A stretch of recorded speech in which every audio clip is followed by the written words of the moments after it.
All right, we're going to go ahead and get started. This is Riley Aadland with RMS Roller Grinder. I am a sales applications engineer for RMS here, where we provide milling and grain handling equipment for the brewing and distilling industry.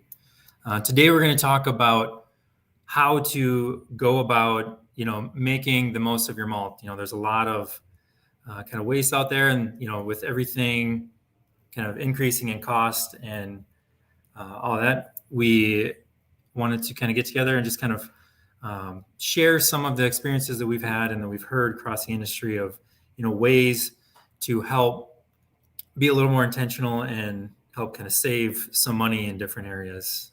So thank you, first of all, for joining today to listen to this presentation, or if you're streaming it later on, I appreciate your time. As I mentioned, my name is Riley Aadland, sales applications engineer here. I don't think this presentation will take 45 minutes, but if there are any other questions or anything like that come up afterwards, feel free to ask or to shoot me an email. My contact info is on at the end of the presentation here. So we'll jump right into it. So first of all, this is what we're going to talk about today, kind of a general overview. First thing that we are going to cover is a very brief, kind of high-level introduction to malt COAs, and really some of the different things to look at on those COAs to kind of keep track of, of how well your malt is, or some of the things that can cause an impact down the line. It's very basic. It's not getting into a deep dive for like recipe development, but more kind of what to look for on the equipment side if there are kind of some of those fluctuations. Next thing we're going to cover is a grist or a sieve analysis. It's kind of an interchangeable term there. We're going to talk about why you want to be doing, those sieve analysis, the importance of them, and then kind of how to go about doing those grist and sieve analysis. The next thing we're going to cover is grist quality. What does good look like with your grist? And then some of the ways that we can improve on our grist. So we'll jump into that first one, the malt certificate of analysis. This is a great, document that you're able to get from your malt supplier. If you have, questions, again, like deep dive questions, I would recommend getting in touch with the malt supplier and having them really do a deep dive if this is new to you, or if there's, some significant questions on it. We're going to cover just a few of the highlights on this. So kind of the first thing that we're going to get into, or the first thing that we're going to take a little closer look at on there, is the fine grind and coarse grind difference and those percentage numbers.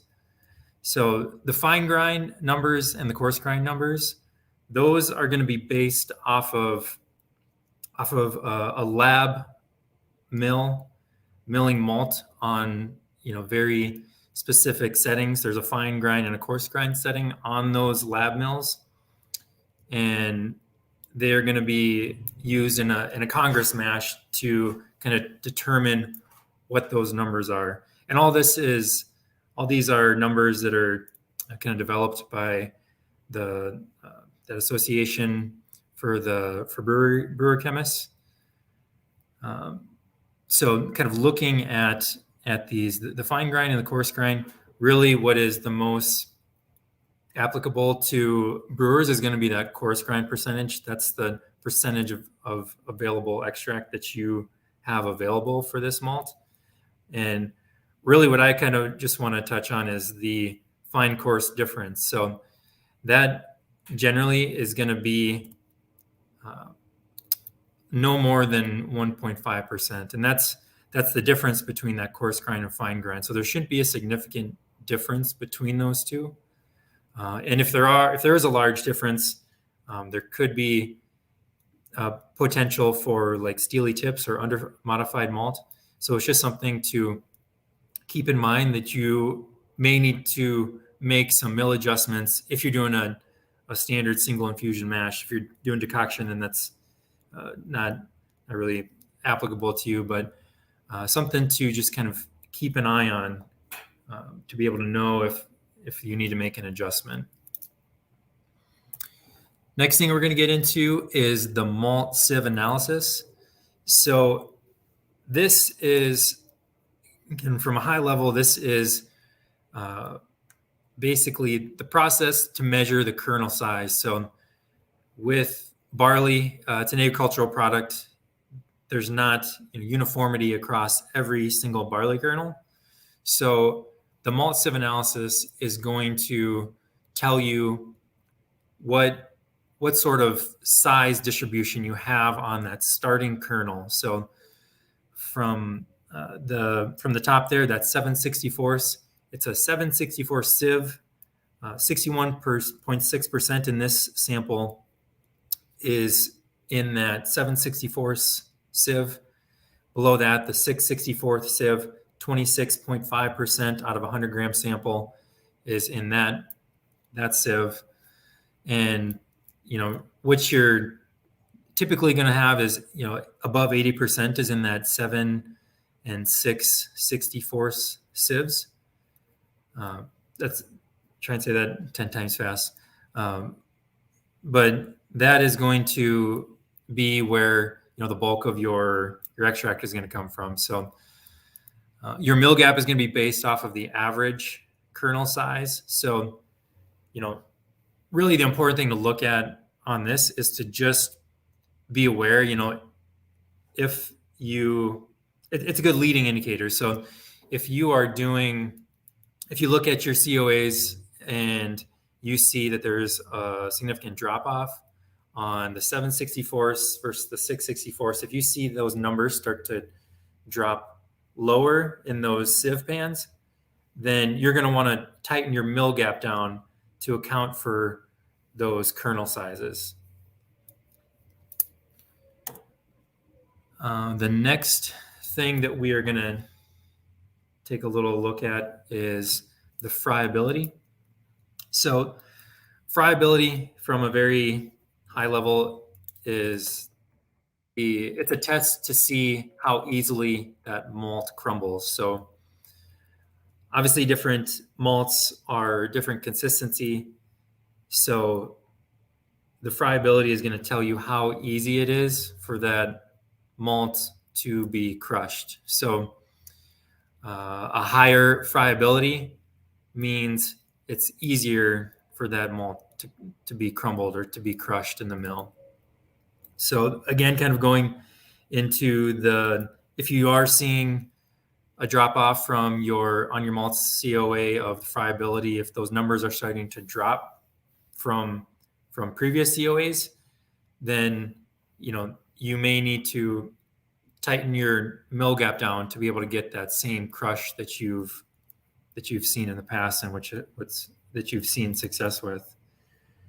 So again, just kind of some of the different things to kind of keep an eye on that malt COA so that you have kind of some leading indicators. So rather than waiting until after you see a drop off in your mash efficiency or your brew house efficiency over a period of time, this is something that you can get ahead of time. Every time if you have a quarterly or monthly or however you want to set up your program, you can get your malt COA from your malt provider. And if you have kind of developed a data sheet of what these numbers have been in the past, it can be a good leading indicator for something to keep an eye on or potential issues that you or potential adjustments that you may need to make to account for the fluctuation in malt. So something to keep in mind, barley is an agricultural product that goes through lots of fluctuations. We saw a lot of this, in the last year with the last crop year, between droughts, heat stress, rain, a lot of these things all have a huge impact on what the barley crop looks like in a year. So We can't expect that the barley crop is going to be the same year over year. So we can't expect, the malt COAs to be the same every year.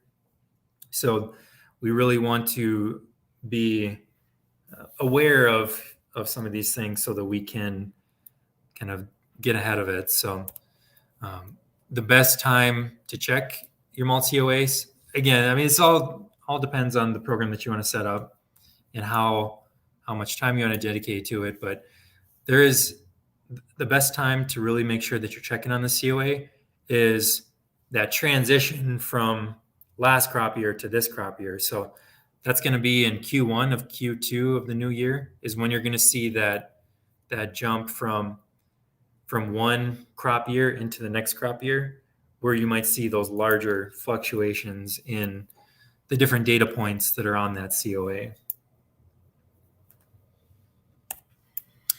Next thing we're going to jump into, or we're going to talk about here, is your grist or sieve analysis.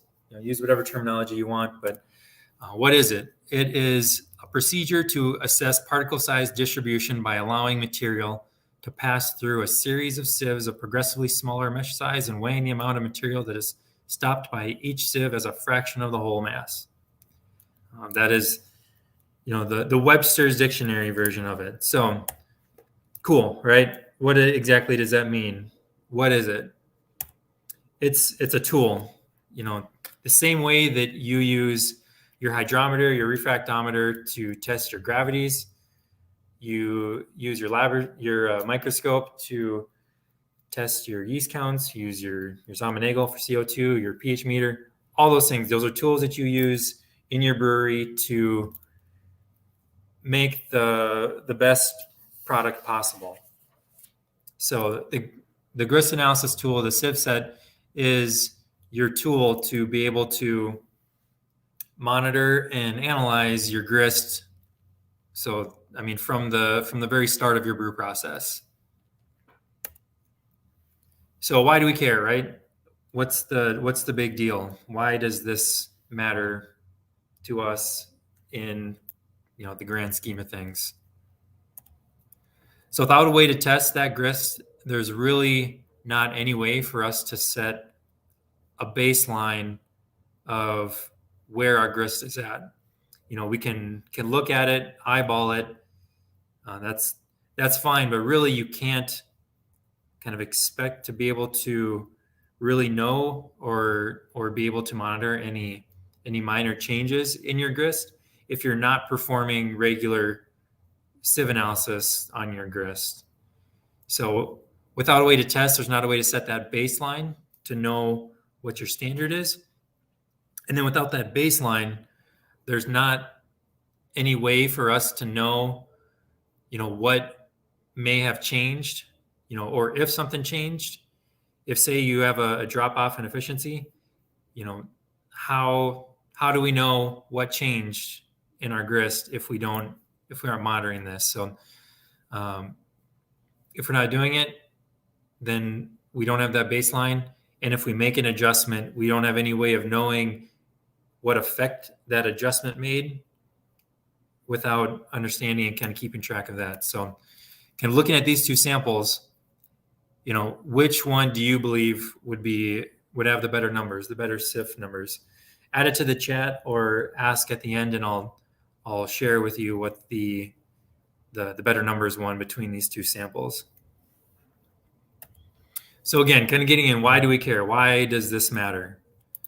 So testing our grists allows us to make intelligent, data-driven decisions. So instead of, again, just eyeballing it, looking at it, saying, yeah, I think that looks right, or, just questioning whether, a decision or a change is actually going to affect something, having a way to put together those results or to monitor those results, the grist analysis is our means to do that. So by having those numbers, that leads us to be able to get consistency from batch to batch. You know that your grist numbers are spot on, then you know that you need 1,000 gallons of of water and 2,000 pounds of grain, whatever it is, whatever your grist bill and your water profile looks like, you know that that's what you need and that's what you're going to hit every time, because your grist is consistent. It's the same consistently from batch to batch, at least, following the same recipes. Obviously it's different from if you're brewing a big stout versus a Pilsner, it's going to be different. But from batch to batch, that you have that consistency in that grist profile. That you're going to get consistency from batch to batch. You're not going to have to make adjustments in the long run or afterwards. You're getting that consistent result every time. It's going to allow us to maximize our mash efficiency. So keeping track of our grist analysis, doing those sieve analysis, is going to allow us to make some changes, to make adjustments in maybe the mill or the grain that we're using. We're going to be able to maximize that mash efficiency, which is going to lower our grain usage, which means better margins, which is great for everybody. Less storage, less footprint that you have to take up with having grain on hand. And then you're also going to it's going to lead you to those improved runoff times. So a healthy, more consistent crush is going to get you consistent runoff with those better efficiencies, which gives you lower labor costs by, shorting that brewer day. You can get on to go clean something rather than, waiting for your runoff time. And just to kind of put it in perspective, so if, say, even just a 5% efficiency gain on a 15 barrel batch, and say that's 1,000 pounds of grain, that's 50 pounds. That's one full bag of malt for every 15 barrel batch that's at that 1,000 pounds. So, whatever your grain cost is, if it's 50 cents, 80 cents, dollar, whatever it is, and however many batches you're doing, say easy math, $1 per pound, $50 per batch, a couple batches a week, that's $100 a week. That's $5,000 straight to the bottom line, which is, significant, especially nowadays with the increase in cost of absolutely everything. And I mean, sieve analysis are super simple, guys. It's super easy. All that you need is your 100-gram sample. You need a scale, which you likely already have, in your brewery that you're using for your hop measurements, or, for whatever else you want to use it for. But you probably already have a scale on hand, and then a set of sieves. And for the sieves, kind of the industry standard is using a number 14, a number 30, a number 60, a pan, and a cover. So a sieve is just basically a brass pan with a mesh bottom, and the opening in that mesh kind of correlates to that size. So number 14 mesh has a wider opening than a 30, which has a wider opening than a 60. So we're just trying to separate the particle size out between those different sieve sizes down into the pan. So we're trying to extrapolate in our grist sample, how do those numbers fall into those different particle sizes. So, and you can get these on McMaster-Carr. Most grain handling providers offer them.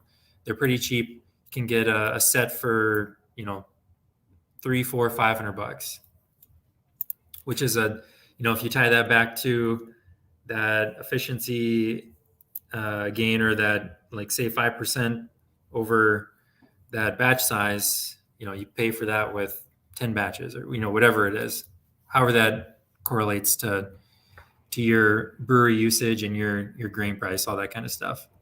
And then the last thing you need is a way to track it. So, we all love spreadsheets in the brewing industry. So add in these numbers into, the SOP, or to enter in, these numbers into an existing spreadsheet, create a new SOP that has its own spreadsheet that has the malt COA numbers and has your sieve analysis numbers.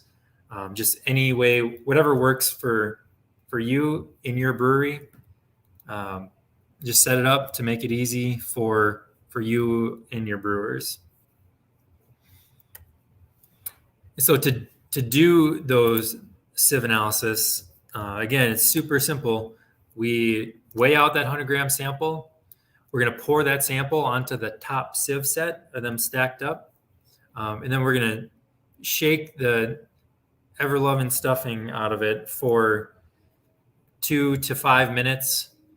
Your arms are going to get tired, but it'd be a good workout for you. It can throw your shake weight away.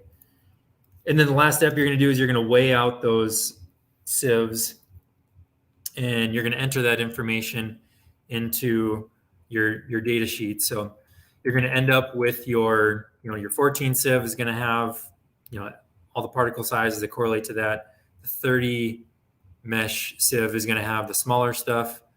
That's supposed to be 60 on the third one. And then the pan is going to have all your fine material. And based off of this, we're able to kind of get into, enter those into your spreadsheet, and we can see kind of that graduated drop from a 14 sieve to the 30 sieve to 60 into the pan.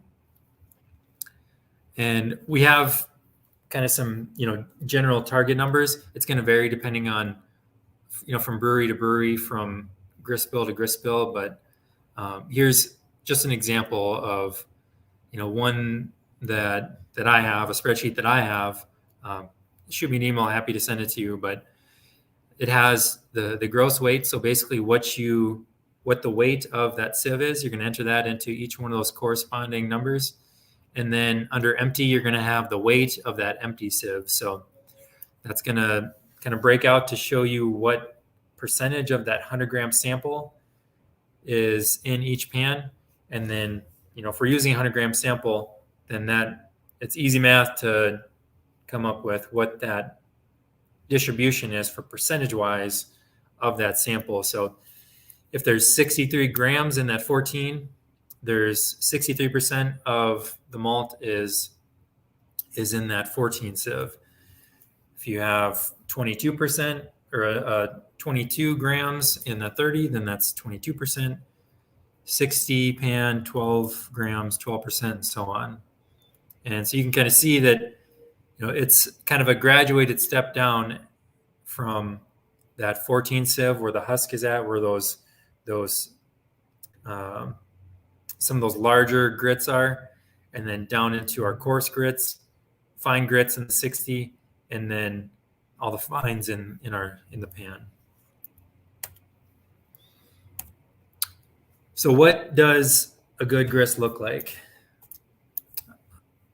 There's the old eyeball test. I mean, I get that a lot of times where I will hear people say, I don't need to do a sieve analysis. I've been doing this for a long time, so I don't need to do a sieve analysis. I can just tell, and that's fine if that's the way that you want to operate. That's simple, but really to get a good understanding and be able to track what some of those differences are, it is really important to go beyond the eyeball test and get a sieve analysis program set up. And so we do have kind of a general rule of thumb for target distribution that I will typically see. There's kind of, if you do a search for some of those target distributions across the internet, you get kind of a wide range of answers as far as what a good target distribution is. And I don't think there's really a wrong answer to that question. There's a ton of variance from brewery to brewery, from brew house to brew house. There's a lot of different other variables that come into play that really, there isn't just a set number. I wish I could just tell you that, you need 55% in that top hand, you need 20% in the 30, 12% in the 60, and 8% in the pan. I wish it was that easy, but unfortunately there's so many other factors that come into play that really this is kind of the general rule of thumb as a good starting point is kind of that 50 to 65% on the 14 sieve, 18 to 25 on the 30, 10 to 15 on that 60, and then under 10% in the pan. So again, ideal distribution varies significantly, based on brew house design, and really the grist bill that it consists of. So, a larger, mash lauter tun, a larger size diameter is probably going to give you more access to that grain bed, to give you better mash efficiencies, but there's a ton of other factors. So brew house design just plays a large part in what the ideal target distribution is for you. And again, and where the sample is taken is also very important. So say you have a sample port on your mill.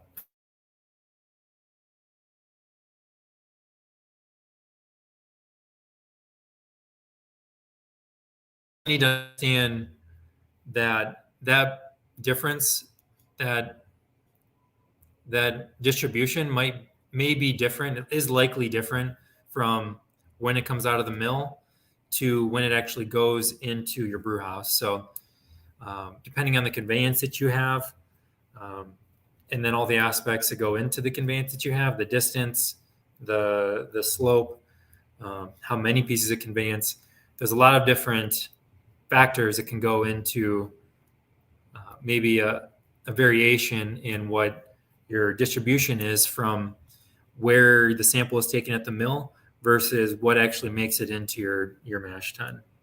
So taking the sample at the mill is fantastic. It's usually the easiest place to do it, but just take a sample. Maybe you have your program set up so that on the regular basis, you take your sample from the mill, but maybe once a quarter, once a year, once every 6 months, you take a sample from the brew house to be able to understand what that delta is between what is coming out of the mill versus what's making it into the mash tun. And if you need to make any adjustments to your mill, maybe making a gap adjustment based off what's actually landing in your mash tun.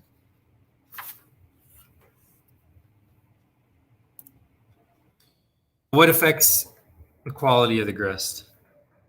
First of all, obviously the grain, that malt is going to have a large impact on the quality of the grist. So the kernel size, doing that malt sieve analysis that we talked about earlier, of understanding what those kernel sizes looks like. And the process for that is the same thing as doing your grist or sieve analysis on your crushed grain. They just do it with a little bit different sieves in the laboratory setting. So understanding what the kernel size is, that's going to affect it. The kernel consistency. So we talked before about that 7 and 6 64ths numbers. If that number starts to fall down towards the 5 64ths or making it all the way through, if that starts to get less consistent, that's going to affect the quality of the grist, or maybe an adjustment that you need to make to your mill to get the quality or get that distribution that you're targeting. The friability that we talked about earlier, again, that's going to have an effect on the quality of your grist. If you have some under modified malt, you may need to either maybe consider a decoction or mill it finer to kind of mill up those steely tips. So when we're talking about milling size, really what we're trying to do is get surface area of that malt. So the more surface area that we can access with the water, the more we're able to extract out of that malt. There's kind of some trade-offs there that we'll get into a little bit, but grain has a huge effect on the quality of the grist. Your grist composition, if you have high quantities of specialty malt that have lower friability or smaller kernel size, for example, malted oats or maybe wheat, those are going to be a different size and kernel size and friability than what your standard base malt is. So you may want to consider, making a gap adjustment, tightening down your gap to get a finer crush on those so that you can get a better distribution on those. So, maybe for your setup, it doesn't make sense and you just want to set the mill and leave it. And you're okay with that trade-off of, whatever that efficiency gain would be for getting a little bit finer crush on those. It just really comes down to, how your program is set up and what level of confidence you have in kind of making those adjustments and the process that you are wanting to set up. Another one of the things that has a high effect on the quality of a grist is the husk integrity. So, with that mill, we want to mill it finer to get access to that surface area, but there is some trade-offs where, the finer we go, the tighter the rolls are, the more we're going to chew up that husk. So husk integrity is a huge part of the quality of your grist. Having that fluffy full husk to help establish that filter bed is kind of a huge part and is a very important aspect of ensuring that we are able to kind of get a good uniform runoff off of our mash tun. So husk integrity, I know a lot of people will sometimes add rice hulls into their mash to their grist profile to kind of help with that. There's, rice hulls are essentially just a supplement to the husk off of the barley. So,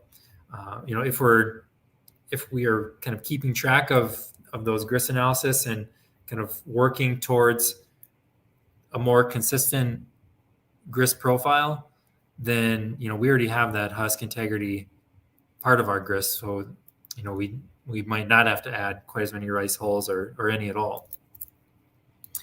Kind of the next thing, kind of getting into it, of what affects grist quality, kind of more on the equipment side.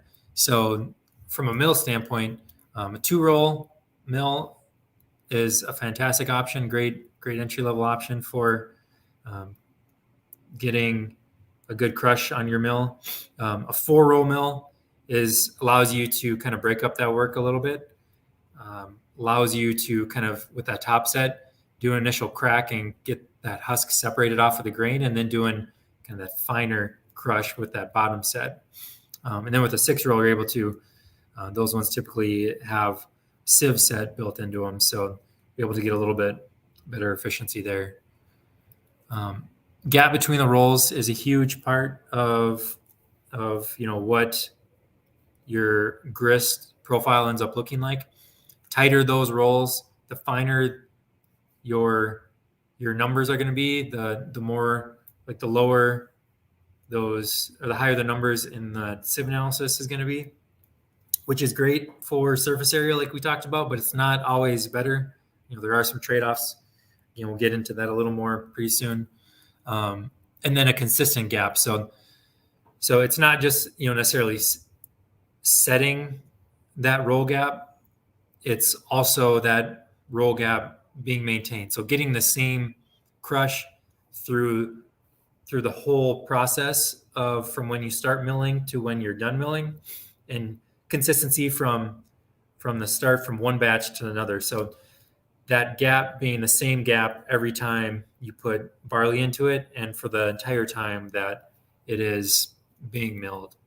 And part of that that comes into play is your rolls being parallel. So what I mean by that is having, there's there's in a 2-roll mill, you have 2 rolls that are facing each other. They're spinning towards each other. There's grain that's falling in between them. If you get a wider mill or your adjustment is off and those rolls aren't perfectly parallel with each other, you might be getting a much finer grind on one side versus the other side. So you might have whole kernels on one side and you're getting a significant amount of fine powder on the other side. So ensuring that those rolls are parallel all the way across plays a huge part in the quality of your grist as well. So what else? What else affects quality of grist? So grain handling equipment. Some conveyance is harder on grist than others. For example, flex augers are going to chew up the grain a little more, chew up the husk, chew up the grits a little more. You're going to end up with a little bit finer grist analysis after a flex auger versus when the grain that goes into it.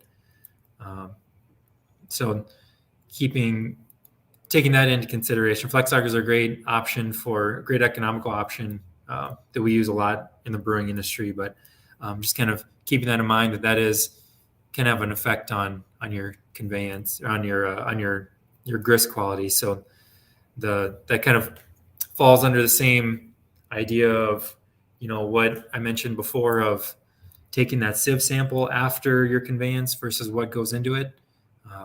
That can have an effect on it. And you may just need to make a mill adjustment to kind of compensate for whatever equipment you're using.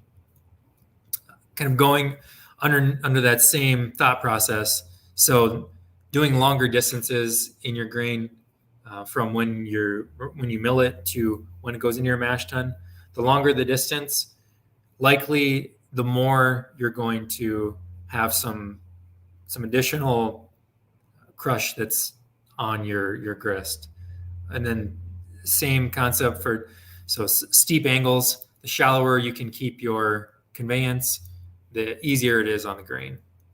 Depends some on the conveyance, but specifically like flex augers and like pneumatic conveyance, that's also pretty hard on your grist as well. Some of the common issues that run into on a very regular basis when it comes to grist quality is low mash efficiency. So you're not getting the mash efficiency that you believe that you should, and a lot of times that can be attributed to your grist being too coarse. So you may need to close that gap down to get that grist a little finer, or your grist may be fine for particle size, but you might be getting some channeling through your grain bed. So you're not getting a uniform runoff of your entire grain bed. Sometimes you get inconsistent gravities. That could be a mill gap falling out of adjustment. We talked about kind of keeping that consistent in adjustment. Or it might be a malt supply inconsistency. That's probably not common, but more for that drop off for maybe from one crop year to the next. Long runoff times, a lot of times that is based off of that grist being too fine. I know there's kind of that trying to maintain that long runoff time versus mash efficiency without getting a stuck mash. That's kind of the last thing that you want to have to deal with. But a lot of times that grist can be too fine, that cause long runoff times. Here's some examples of good grist analysis or good grist distributions. Again, this is going to be highly dependent on your brewery, your brew house, your mash lauter tun design, your grist bill. If you're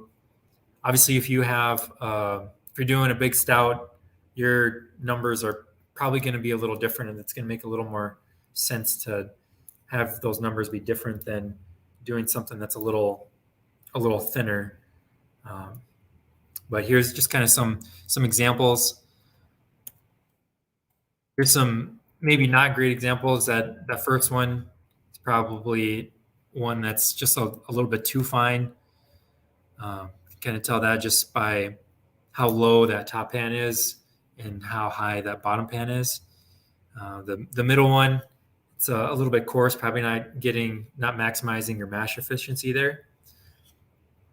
And then on the bottom one, that one, it's got a good top sieve, but the pan is higher than it should be given the distribution of those other ones. So that would typically be a situation where I mentioned where maybe your rolls are out of parallel and you're not, so you're getting an inconsistent crush. So one side of your roll is milling it really fine and the other is not getting enough crush on it.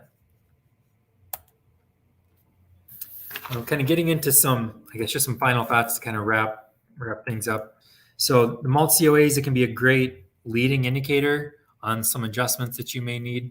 And as I was mentioning before, just, a lot of times we are more reactive to, poor efficiency or, may find that we're not getting our gravities that we have in the past, or that our efficiencies are just kind of inconsistent.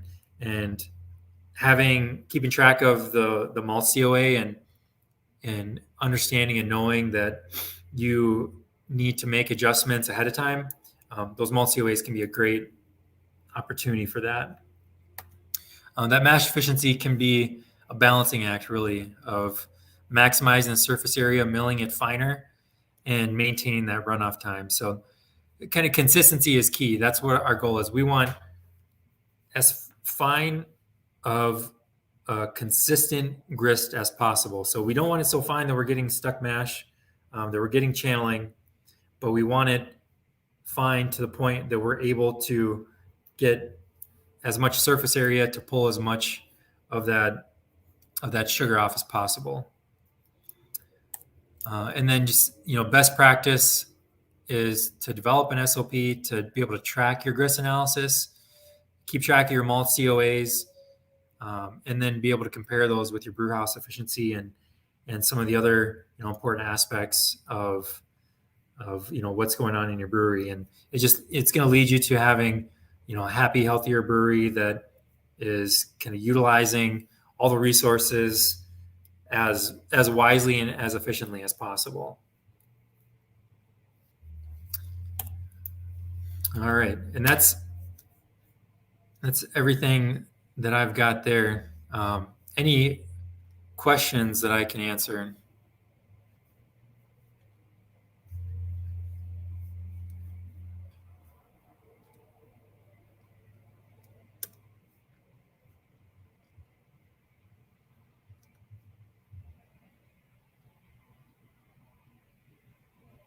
All right. No questions. So I just want to thank everybody again for joining, taking the time out of their day to sit through and listen to me talk for 45 minutes. Thank you to CBP for putting on a great event, giving the opportunity for us to connect and kind of share some experience, share some knowledge, and kind of get better acquainted with each other. So again, if you have any questions, please let me know. I don't think I put up share this one more time to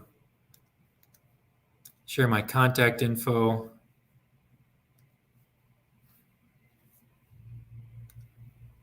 Right here. So there's a toll-free number on our website for RMS Roller Grinder. Again, my name is Riley Aadland. Some email on there. If you have any questions, I'm a resource here for you to kind of help you maximize your process and just kind of help you along. So feel free to reach out to me directly, or feel free to reach out and kind of take a look at some of the information we have out there. And thank you again for your time.